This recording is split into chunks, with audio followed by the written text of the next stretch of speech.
नमस्कार एवरीवन। अक्सर हम लोग ये बात करते हैं कि हमारे पास इनकम कम है, हम सेविंग या इन्वेस्टमेंट कैसे बढ़ाएं या कैसे चालू करें। बहुत सारी ऐसी चीज़ें हैं जिसमें अपन थोड़ी बहुत भी कटौती करें तो हम सेविंग और इन्वेस्टमेंट दोनों ही बढ़ा सकते हैं। फॉर एग्जाम्पल, जैसे कि आजकल देश में चर्चा चल रही है पेट्रोल डीजल का कम यूज़ करें। जहाँ पे पब्लिक ट्रांसपोर्ट है, पब्लिक ट्रांसपोर्ट का यूज़ करके जाएं।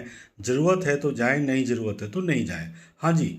तो पेट्रोल डीजल का यदि अपन जो भी हमारा पेट्रोल डीजल का महीने का खर्चा है, हम सपोज उसमें से 20% भी कम करते हैं तो वो भी एक है ना इन्वेस्टमेंट में लगाया जा सकता है।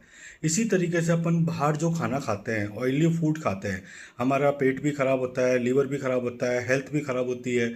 ऑयली फूड को थोड़ा बहुत कम करके, मान लिया महीने में हम 5 बार खाते हैं, उसकी जगह महीने में हम एक ही बार खाएं या 2 ही बार खाएं, तो वो पैसा भी हमारा बच सकता है। इसी तरीके से अननेसेसरी हम जो ट्रैवल करते हैं इधर से उधर जाने में, यहाँ से वहाँ जाने में, सपोज हम हमारा ट्रैवल भी कंट्रोल करें तो उसमें भी पेट्रोल डीजल भी बचेगा, प्लस हमारा आना जाना भी बचेगा, प्लस उससे भी हमारी सेविंग होगी जो हमारे फ्यूचर में काम आ सकती है। इसी तरीके से हम गोल्ड वगैरह लेते हैं।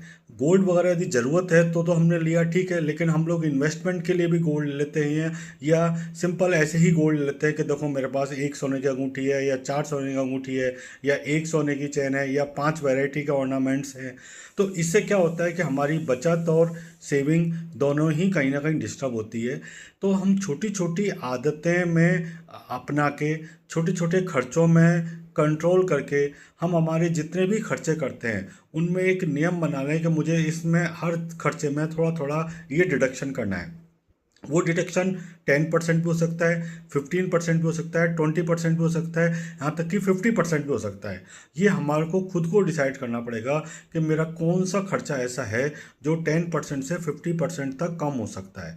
तो सपोज हमारी प्लानिंग ऐसी रहेगी कि हम अपने जो एक्सपेंसेस हैं उनको कट करेंगे, अननेसेसरी एक्सपेंसेस को कट करेंगे। जहाँ ज़रूरत है वहाँ तो खर्चा करिए, कोई उसको ऑल्टरनेट नहीं है, लेकिन कहीं भी ऐसा वो नहीं है कि हर जगह खर्चा करना ही है।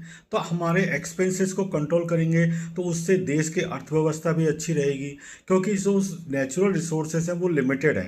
पेट्रोल डीजल सोना चांदी जो भी है ये सब लिमिटेड है, और हमने इन सब चीज़ों का पिछले 10-15 सालों में अनलिमिटेड यूज कर लिया है। हमारी हैबिट्स ऐसी हो गई हैं कि हमको ऐसा लगता है कि ये सब चीज़ें तो इम्पोर्टेंट है।